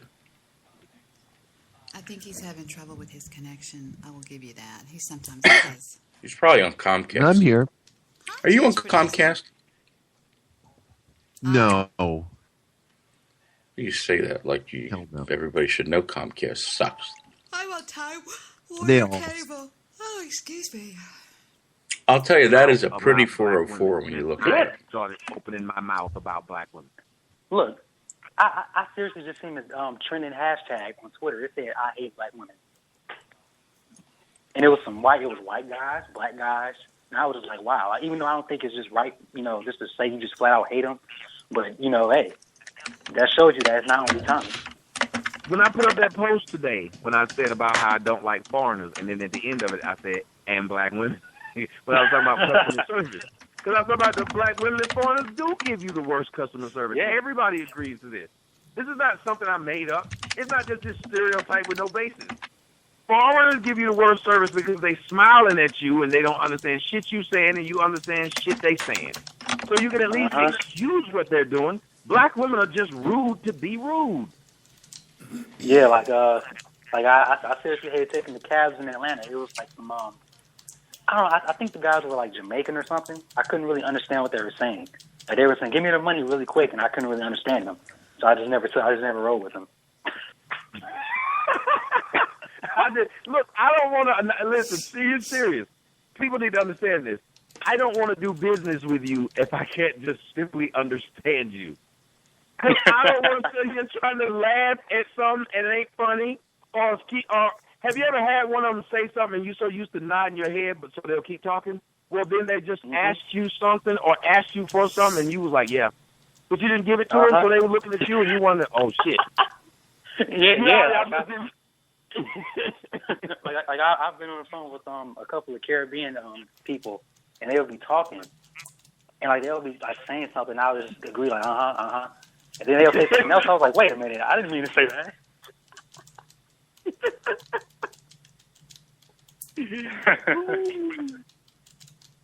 It's funny, and you're right. So when we're dealing with this idea of racism, and when you said, there are a lot of white people who are closet racist, I think there's a lot of people who are closet bigots and closet a prejudice, because we all have an idea of shit. When the dude told me there's spiders in the house, I immediately thought of one of some bitches gonna kill him, bite me, and I'm gonna die. Seriously. Like, there are snakes that aren't poisonous, but when somebody says snake, you think a poisonous snake, right? Mm-hmm. There's certain things that trigger human nature to recoil the bad of something. You think of a fucking fire, you think of heat. You think of it will burn. And unless you're a pyromaniac, you don't like being around them like that. Yeah. Well, I was going to say, like, one more thing before I got off the phone. I was going to say, I actually think it's good that you're, what you're doing with traveling around the world and, seeing the country. Because a lot of black folks don't like to travel. If you tell them that, I'm going to Phoenix, I'm going to Seattle, or the Bay Area, they're like, what you going over there for? It's not nice. They don't really know too much, so they'll look at you funny, like, why are you going there? Even Utah. Jewish producer. Okay, I officially lost the call. The line is open. I think, yes. I lost their call, and that's okay because they always call back if they want to. If not, that's no big deal. So in the meantime, I want to play something that is going to talk about this world's gone crazy just because I haven't taken a break all night. Here we go.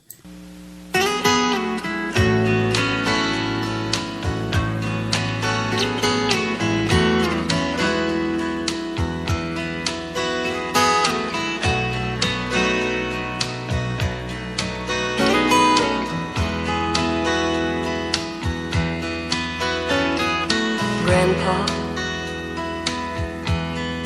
tell me about the good old days. Sometimes it feels like this world's gone crazy. Grandpa, turn it off. Take me back to yesterday. Don't play that. Yeah, that was a good song. I liked it too. Okay. When the line between Debbie, what? right and wrong.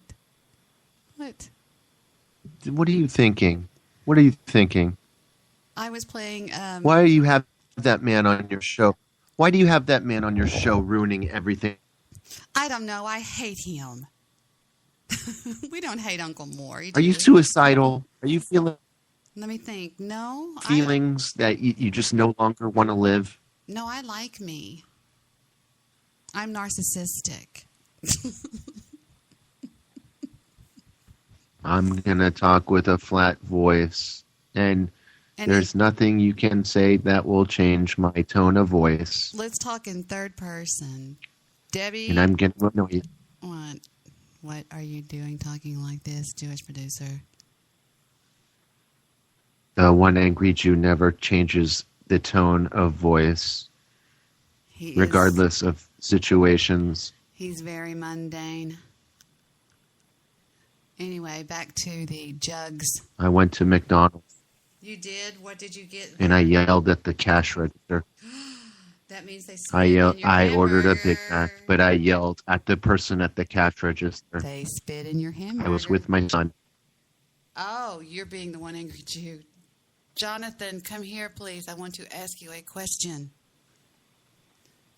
Yes, Daddy. Jonathan, please tell Debbie that you are a matter-of-fact human and that you do not believe in Santa Claus. Tell Guy Shay to call in. Let's see if he's got a set between his legs. Call in, Guy Shay. And Jonathan, one day you will be working with me. You can have it all, Jonathan. Guess who I talked to? I'm talking to Deb Bailey. Yes. And a man with sausage.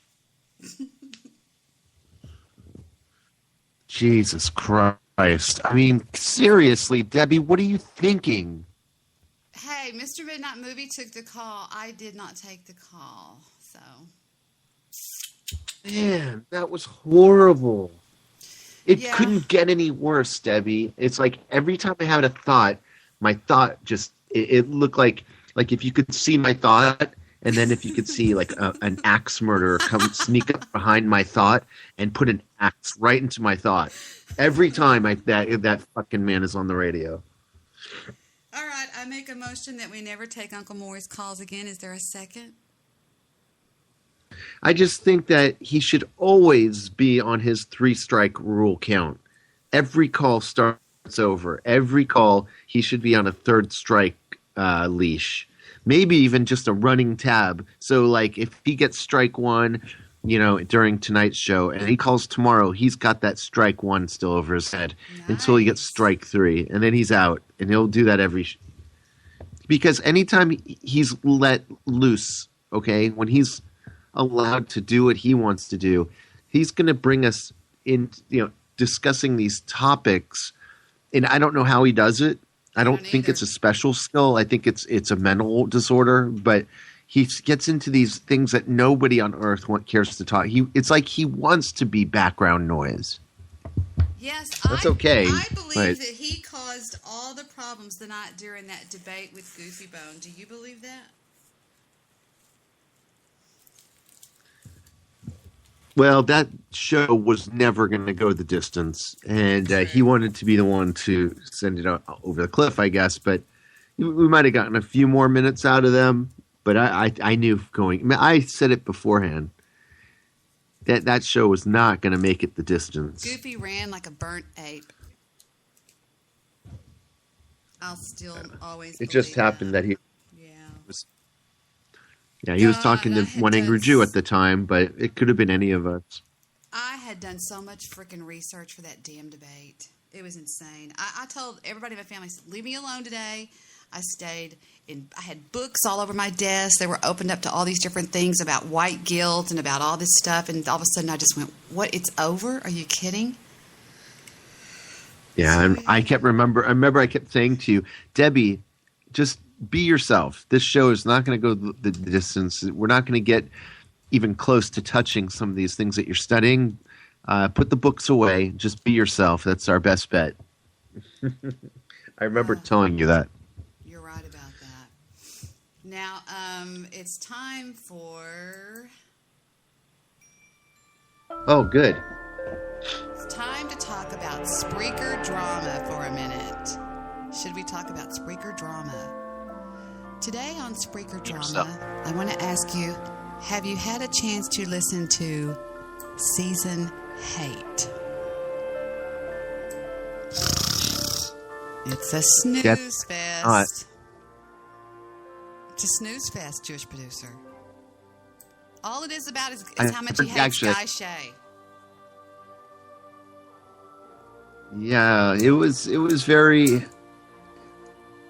I don't think that's it. I think the show's gonna go. I think the show is gonna have it's gonna do better. But yeah, I'm not impressed so far with what I've heard of Season 8.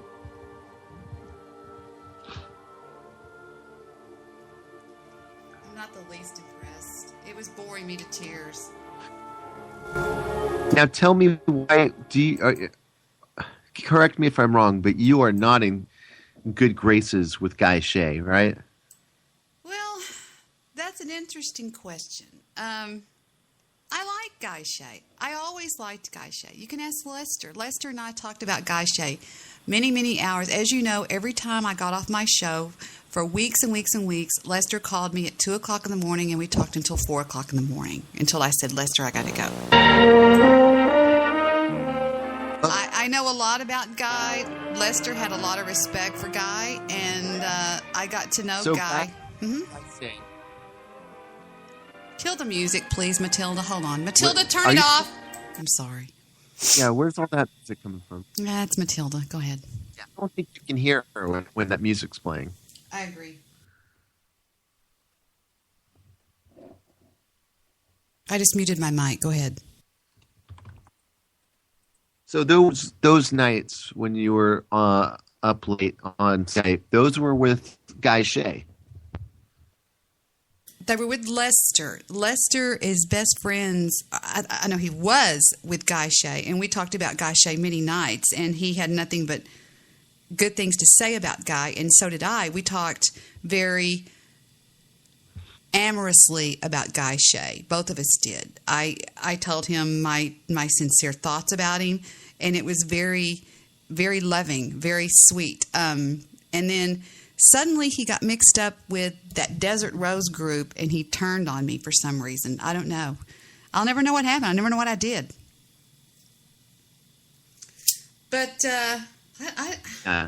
he did turn on. He turned on me. He turned on a lot of people at one point or another. So I don't think he's a bad guy or anything.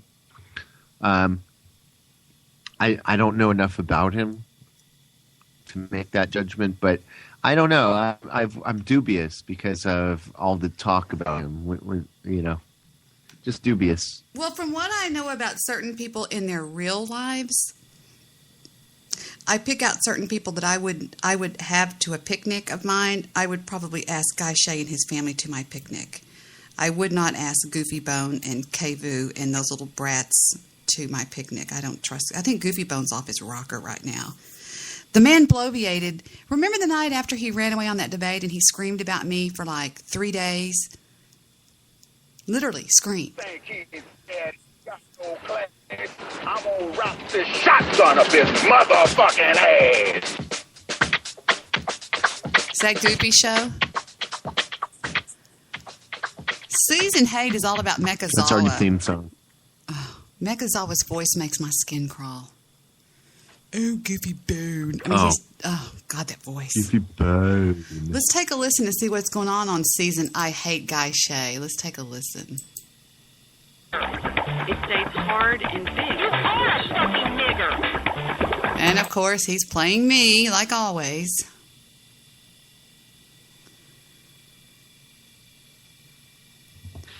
Is Guy Shay calling you? He said he was. But now he's over in Goofy Show. Yeah, I haven't seen him calling you. He's over in Goofy what's up Show with that? right now. I don't know. He's over in Goofy Show right now.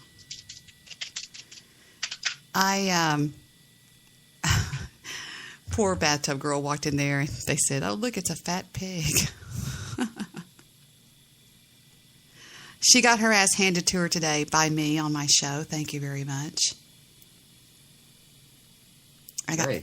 I just fed up with her lies, Jewish producer, since we're still talking about drama. I'm fed up with her bullshit about me, telling people that I stalk her, telling people just lying her ass off. And I just called her out on it. I said, you're full of shit. And I said, any woman who's given the opportunity by a national television show to call me out in front of everybody you freaking know, everybody in the world, and you turn it down, you look like a liar, and you are a liar. I mean, Jewish producers, did I tell you what Zoe told me? Zoe told me that they even offered to hook her up via satellite link in the studio. I didn't know about this. In the studio, and say, we now are going to go live in Tulsa with Bathtub Girl. She said no. What? Mr. Midnight Movie, did you already eat that sausage? No, I haven't. I'm still cooking it. It needs to be thoroughly cooked. Well, not like the one egg we do. I won't eat it raw. No shit, that was weird. Mr. Midnight Movie, would you agree with me that one angry Jew is absolutely 100% the problem? We need to have a meeting. I call this meeting to order. I make a motion that he is heavily guarded. Are we on the air? We're on the air, Peanut, but we're having a meeting about Uncle Maury on the show. When he came on the show, he died. No, he hung up. He said he's going to come back. He said to me, I'll be back. I'm not sure what happened to him. He said to me, well, he seems to be a little bit on the selfish side. He dominates the whole call when he calls in. Mr. Midnight Movie and I were having fun, and when he called in, he just talked about what he wanted to talk about. Yeah, he did. And it's just, that's a sad thing. We lost JP. He's having trouble. Did we lose JP? He's having trouble with his internet. He's already dropped on me 3 times. Oh my God! Drop it like it's hard. There he is. There's something going on with audio. Whenever I call these shows, it happens. But Uncle Maury could be very selfish, and he did piss me off. We had Joe and Mr. Solution, and he just kind of took over. Basically. But I have to say, part of me didn't want to see the fight anyway, because Mr. Solution has behaved much better. Over time, he's not as nasty as he used to be. He was pretty nasty the first night he called into you guys' show. He was. You got to admit that. I listened. He was pretty nasty to Mr. Midnight Movie. Well, you know what? I mean, he's not as nasty as he used to be. He still has a nasty streak. I mean, he's Mr. Solution. The nastiness still comes out of him, but not as nasty as he used to be. And the last show we did, I would say he wasn't that nasty. I don't know if JP would agree. Hello? Yeah, I didn't hear it. I didn't even know you were on the air. I was out of touch. I was out of consciousness. Here comes an unknown number. Let's take this number. Let me see what's going on. I think it's Mr. Solution. Radio show.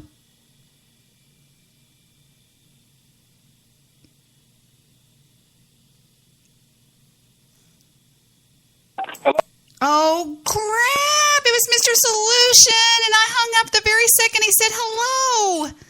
Damn it. Well, call him back in. He's calling in on an unknown number. I can take his call, but I won't be able to add y'all to the call. I think I can add y'all. Can I add y'all to an unknown number call? Right when I go hello, he didn't say anything, and right when I clicked off, I heard him go hello, and I went crap. Mr. Solution, call back in. I did not mean to do that. You know I did not mean to do that. I thought it was a troll or somebody that was just calling in and not saying anything. And right when I went click, you went hello, and I went shit. Don't you have Mr. Solution's Skype? Yes, I do. Well, call him in there. He called in on his phone because he has trouble on Skype. He doesn't sound good on Skype. I'm going to have to send him a headset and fly out there and find out what he's doing wrong.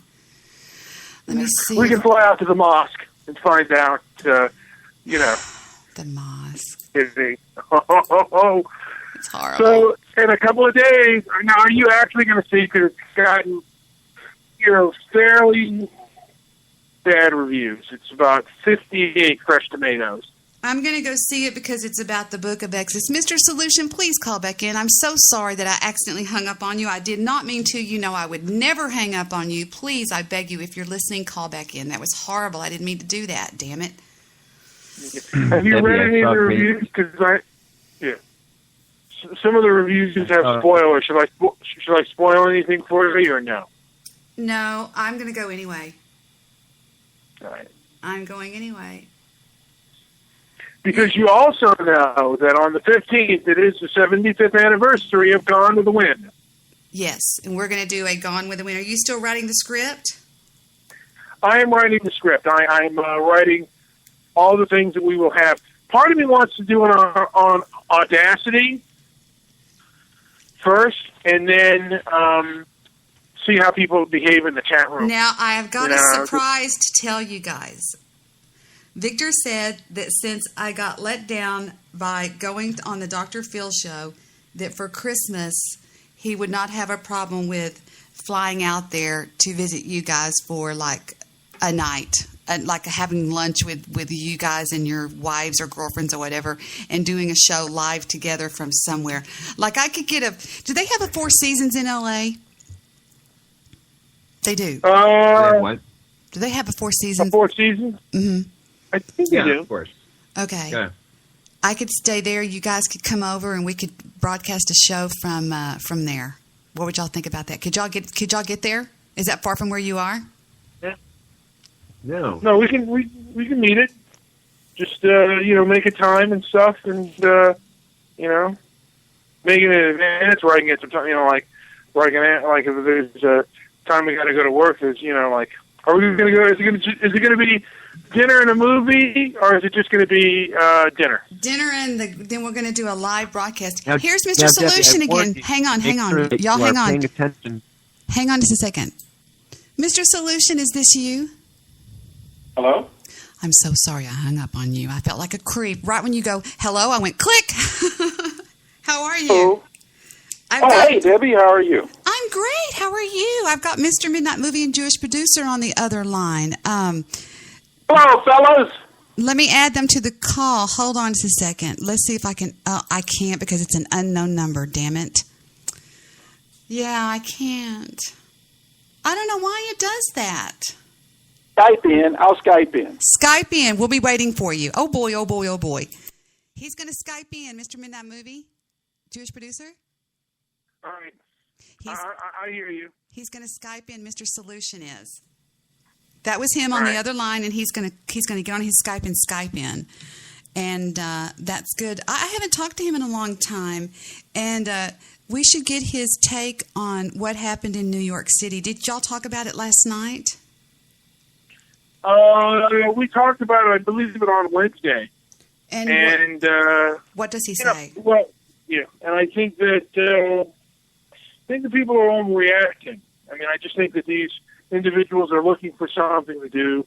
They're very emotional, and it's just really stupid. Mm-hmm. Now, what did Mr. Solution have to say about what happened in New York City with Eric Garner? Eric Garner. You know what? All I remember is that it was kind of pleasant. I mean, compared to Beasley, who was horrifically evil. What was wrong with Beasley? Who was he evil about? Was he evil about me or who or what? He called JP a kike. Is JP still there? We lost him temporarily. No, wait a minute. Let me get to. Okay, I'm still with Mr. Solution. Yeah, we temporarily lost him. He's having trouble with his Skype. JP, call back in. Let me re-add him, see if it'll pick him up. Here we go. Jewish Producer. Pick up. What was wrong with Beasley last night? He called JP called him a kike and just got really nasty with him. Why did he do that? Did he have a reason to do? I mean, what was going on? Was there an argument going on or what? Yeah, I'm not really sure. That's interesting. You don't know why he did that? Well, no, he said he joked about having a turkey bone. That he had a turkey bone. Like, JP said, you sound like you have a turkey bone in your mouth. And he said, watch your mouth with me, you fucking kike. You can listen to it if you want to. on the on the playback. I mean, like we did a show. Yeah. What do we call it? I forget what we called it. But at the end, you still can. Yeah. Yeah. Pretty nasty. I don't know. That sounds weird. I don't know what happened to him or whatever. No, I think I'm going to cut this sausage in half because I'm going to have to put the phone down real quick. Hold on 1 second. Go ahead. Take your time. Debbie, did you get a chance to listen to our show last night? No, that's what I was looking up right now to see what was the big hullabaloo. Oh, yeah. You know what? Stabby McHuggs is crazy to say what he said just now. What did he say? He said that JP deserved most of that. And I'm sure I didn't take the show off, but when you should have a listen to that, and you decide. I will. I joked with him. All right, I've joked with Brown Beasley the way I've always joked with him, and I don't feel what I said was out of line. And if he got all butthurt about it, he could have reacted in a different way. Something about the way he reacted just screams drug addict or something is severely wrong with him, the way he reacted. Let's take a look at Blog Talk Radio. I hate when it does that. Are you hearing me okay? I'm hearing you just fine. No, you sound great. You do know a man by the... Mr. Midnight Movie went to turn his sausage. Change his story multiple times to fit the autopsy results. Nose off. Did you see that straitjacket video, by the way, of that guy who... Cheek in half. That was horrible. Yeah. I don't want to meet that guy. And she gets the early onset of Alzheimer's. Well, look here. What you gentlemen, oh, my goodness. Well, two things. I have two concerns. Number one, I wanted you guys to get back on the race issue. I was in and out. I was just listening to you. So you've got to recite some of the numbers or something of that nature, the first 3 numbers or the last 4 numbers or whatever. Because otherwise, with all the calls you guys have, how does someone know that they are up? And your quality is very bad too. The voice quality is going in and out. It's very bad, sketchy. Was it really? Was it bad? I've told this to JP. I actually did not want to do a blog talk show because of the bad quality. Alan Levy, you were completely off for several times. You were completely off the air as far as the listeners were concerned. But now, another thing, are you guys going to post your shows? Because, well, I don't know how much you think of your show, but shouldn't you give people, some sort on one of hand, saying your show sounds terrible, and on the next saying, why aren't you going to put? You're going to post all your shows? They're up. They're all up, aren't they? You don't do that many, but they're all up. The ones that you've done. The ones that you've done are up. No, here's Mr. Solution. Welcome to the call, Mr. Solution. How are you? Oh, good. Hey, good evening. It's good to hear you. Same here. Victor wanted me to tell you that there's something wrong with your connections, the way you're plugging in your headphone. There's something wrong. What kind of is it a USB or is it a split prong thing with 2 things? Yeah, the connection is inside of my head, but it's. Am I coming in okay now? Yeah, you sound pretty good. You're a little staticky, but you sound fine to me. Okay, yeah, that's just you've said it before. This connection wavers, but it's. Uh-oh. He hit his machine. He hit his headset and knocked it. He's unplugging it. Oop. It's going click. You hear me? Yeah, you're clicking on, clicking off, clicking on. I think your headset is. Uh-oh. There you go again. Okay, how's that? There you go. We got you now. Okay, yeah, there's been some rain in SoCal, so everything is kind of soggy. I think there's a little bit of leakage from time to time, and connections do get worse after the rain. It sounds like a a hardware issue with you, is what Victor was saying. But you do sound nice tonight. Mr. Midnight Movie and JP are on the call with us. What's up, fellows? Hey,